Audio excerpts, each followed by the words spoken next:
Hello बच्चों, good morning.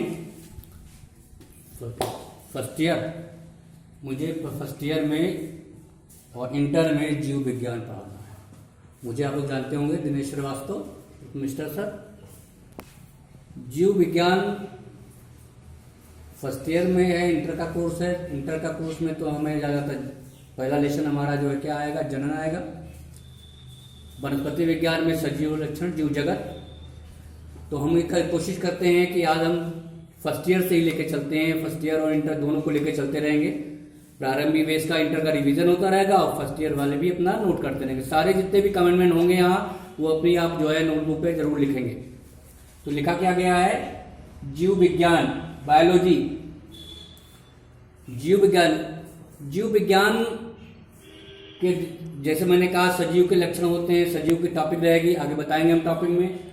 जैसे यहाँ मैंने परिभाषा आपको डिफरेंट दे दिया। क्या है जीव विज्ञान, क्या है प्रारंभिक बेस। जीव विज्ञान स्वप्रकृति करता है, अर्थात विकासशील स्वनियमन कार परस्पर क्रियाशील तंत्र है जो बाह्य उद्दीपनों के प्रति अनुक्रिया रखने की क्षमता रखता है। ये सजीव के लक्षण हैं, सजीव का परिभाषा है। पहले हम देखते हैं क्या है, सजीव में कुछ विशिष्ट लक्षण होने चाहिए। सजीव निर्जीव में अभी हम डिस्क्रिप्शन देंगे, क्लासिफिकेशन कर देंगे, आपको समझ में बात आ जाएगा। सजीव में कुछ क्या है, विशिष्ट लक्षण होते हैं, वह लक्षण जो केवल सजीव में पाया जाता है, निर्जीव में नहीं पाया जाता।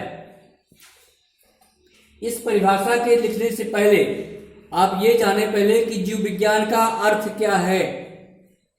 जीव विज्ञान का अर्थ क्या है, तो जीव विज्ञान का अर्थ में आप हम किसी चीज की परिभाषा लिखना होता है मुझे, तो हम सोचते हैं, गहन अध्ययन करना पड़ता है। बहुत सरल तरीका है। क्या है, देखिए जीव विज्ञान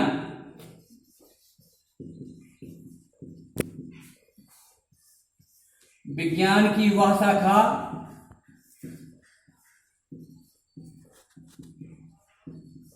जिसमें जीवों का अध्ययन किया जाए, जीव विज्ञान कहलाता है।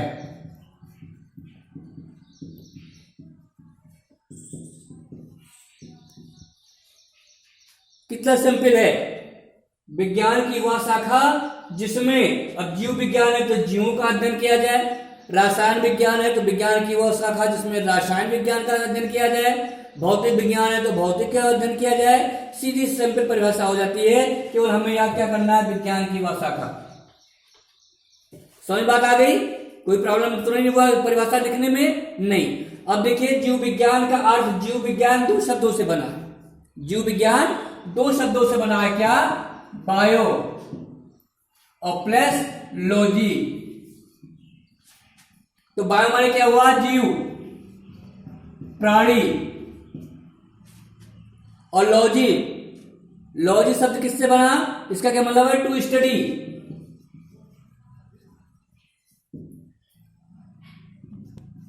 विषय में अध्ययन,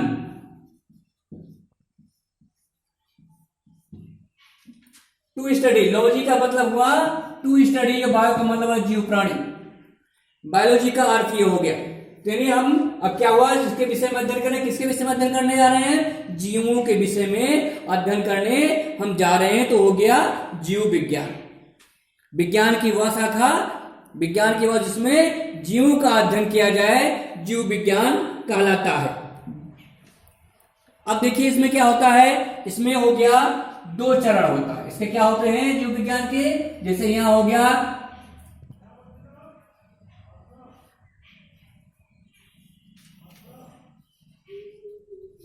लिविंग, जीव जगत, जीव जगत living thing and non living thing. क्या हुआ, इसके दो पार्ट हो गए, सजीव,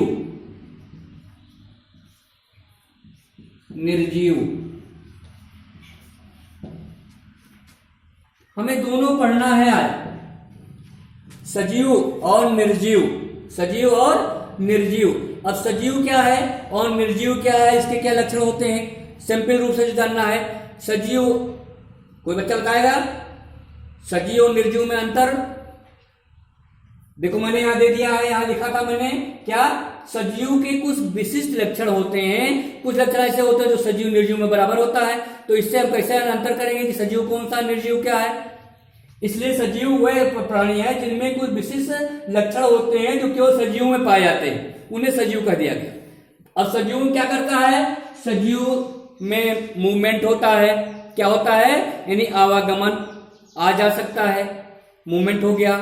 आदमी सेंसेबल है, सोचने की क्षमता रखता है। सजीव देख सकता है, देखने की सकता है, फीलिंग, अनुभव करता है।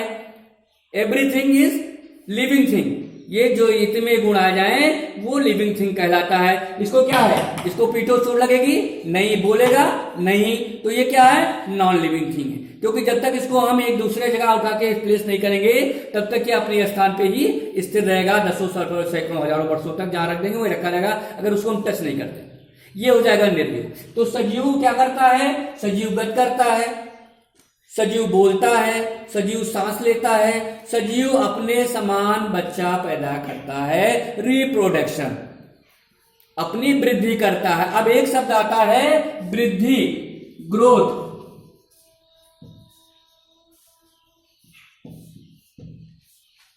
क्या होता है, ग्रोथ। अब वृद्धि होती है, तो वृद्धि क्या करता है, वृद्धि सजीव में वृद्धि होती है, लेकिन गलत।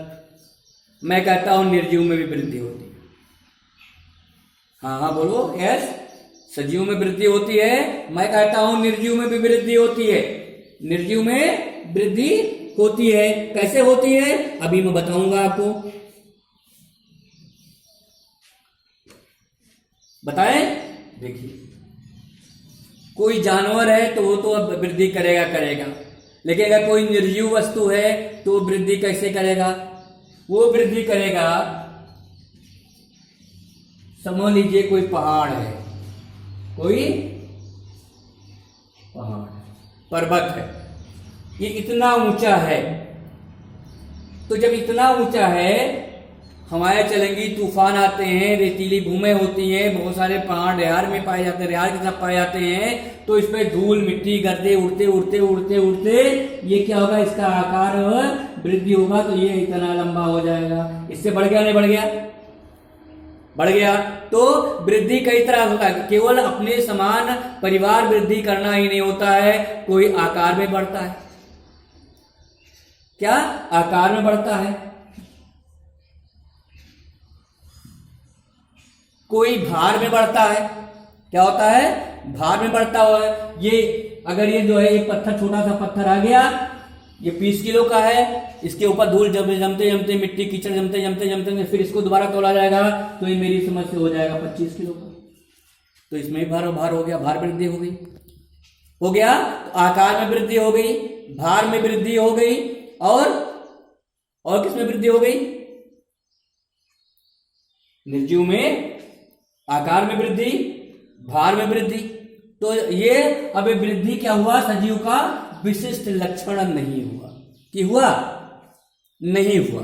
अब देखिए दूसरा क्या है, दूसरा वृद्धि हम और बता दे रहे हैं, जैसे जनन, परिवार वृद्धि को जनन कहते हैं। कुछ सजीव, मानव है, कोई प्राणी है, कोई जानवर है, ये जनन क्रिया करके अपनी वंश वृद्धि करते हैं। लेकिन कुछ जीव ऐसे हैं, कुछ जीव ऐसे हैं जो वंश वृद्धि नहीं कर सकते, जनन क्रिया ही संभव नहीं होती है। जैसे ड्रोन, मधुमक्खी, रानी मक्खी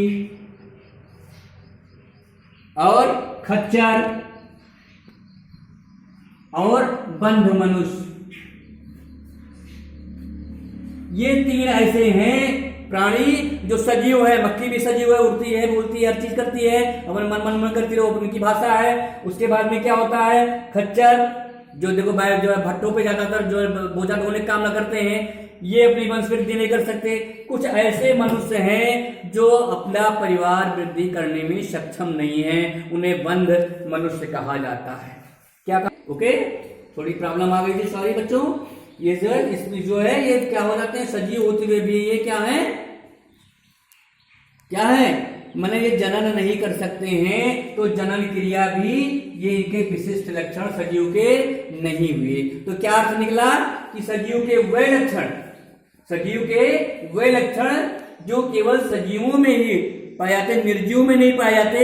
विशिष्ट जो निर्जीव सजीव दोनों में हो गया, वृद्धि हो गई, जनन हो गया, निर्जीव सजीव दोनों में पाया जाता है, तो विशिष्ट लक्षण नहीं हुआ। तो वो वैसे लक्षण जो केवल सजीव में मिले वही विशिष्ट लक्षण। पहली चीज, हाँ क्या कहा आपने? यस, सॉरी मैं बताने वाला था लेकिन यहाँ आ गया, छोड़ दिया। अब आपने कहा कि जीव विज्ञान किसे कहते हैं। बिल्कुल वेरी बहुत अच्छा टॉपिक, बहुत अच्छा क्वेश्चन था। जीव विज्ञान के जनक कौन है? शाबाश, ये बेस्ट चीज है, इसको आप बायोलॉजी के स्टूडेंट हैं, ये जानना अत्यावश्यक होता है, जान लीजिए। जीव विज्ञान के जनक कौन है? जीव विज्ञान के जनक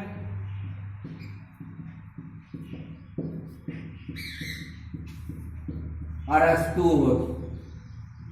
एरिस्टोटल कहा जाता है, अरस्तु कहते हैं, एरिस्टोटल लिखा जाता है। जीव विज्ञान के जनक, और जीव के जनक कौन है? ये भी अरस्तु है। वनस्पति विज्ञान के कौन है?